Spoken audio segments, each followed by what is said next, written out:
Le franc CFA, pour ce que vous ne savez pas, est imprimé en France à Chamanlière, dans la région de Clermont-Ferrand. Pour les Français ou les personnes qui se déplacent toujours, ils peuvent vérifier. Les fonctionnaires de l'imprimerie de Chamanlière sont 10 fois mieux payés que nos présidents de la République. Le gouverneur de la BCEAO reçoit un salaire 2 fois meilleur par rapport au président Patrice Talon. Dans le conseil d'administration de la Banque centrale, sur les 16, il y a 2 Français qui apposent leur droit de veto. Comment ça se passe? Les statuts de la BCEAO disent que les décisions sont prises à l'unanimité. Donc, lorsqu'une seule personne est absente, cette décision ne passe pas. Les 2 Français sont en France. Ils jouent à la politique de la chaise vide. Ils ne sont pas présents. Donc, les décisions pour avantager le développement de l'Afrique, ils ne sont pas là. Dans la BEAC, sur les 13 administrateurs, il y en a 3. À la BCC, Banque centrale des Comores, sur les 8, il y en a 4. Mais ce n'est pas ça le seul problème. Il y a le principe de la libre transférabilité des capitaux.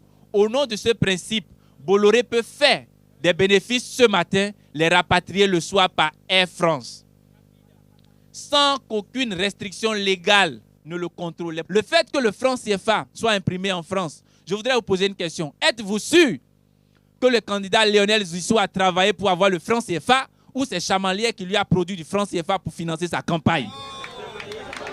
C'est un handicap. On ne peut pas laisser la France dans ce concert des nations imprimer notre monnaie. C'est injuste.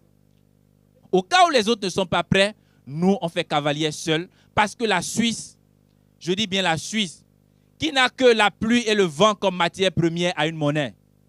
Le Rwanda est aujourd'hui en avance sur la Suisse parce qu'elle a dit miette à la France. Le Lesotho à l'intérieur, le pancréas de l'Afrique du Sud a une monnaie.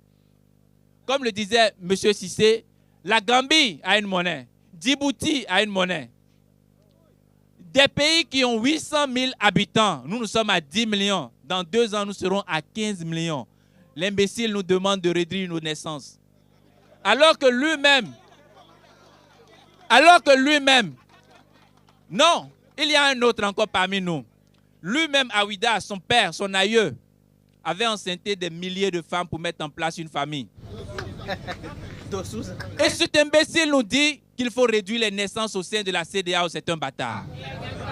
Et je crois qu'il faut finir avec ce système. Cette oligarchie qui nous domine et qui nous détruit. Les gendarmes, les policiers, je le rappelle, c'est votre combat. C'est à cause de vous que nous faisons ce combat.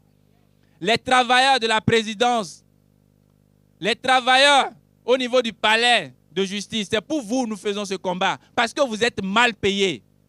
Il faudrait que vous vous joignez à nous. Nous n'allons plus permettre que des gens dans des bureaux se refusent de se mélanger au peuple et forment une petite bourgeoisie locale qui assassine la véritable volonté d'un peuple qui veut se lever et pouvoir être capable